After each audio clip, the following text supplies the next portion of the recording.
Era todo moi bule-bule, moi bule-bule. Había un rebulir da cultura en xeral, non? Do teatro, do cine. Iso que había moitísimos grupos.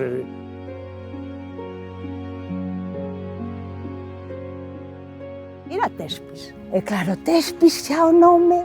Contribuía a ir normalizando a nosa cultura.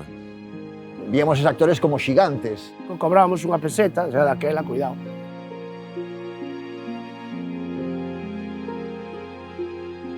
E Xosé Antón Jiménez ten a idea, a querencia, a chispa de dicir, non, eu quero reivindicar a Manuel Antonio. Había moitas obras prohibidas. Bueno, estábamos aí todos un pouco sendo modernos.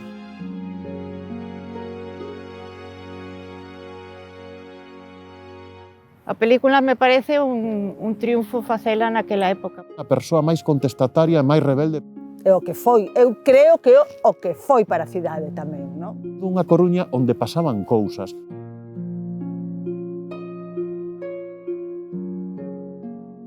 Colle o primeiro desnudo masculino en galego. Eu non sabía.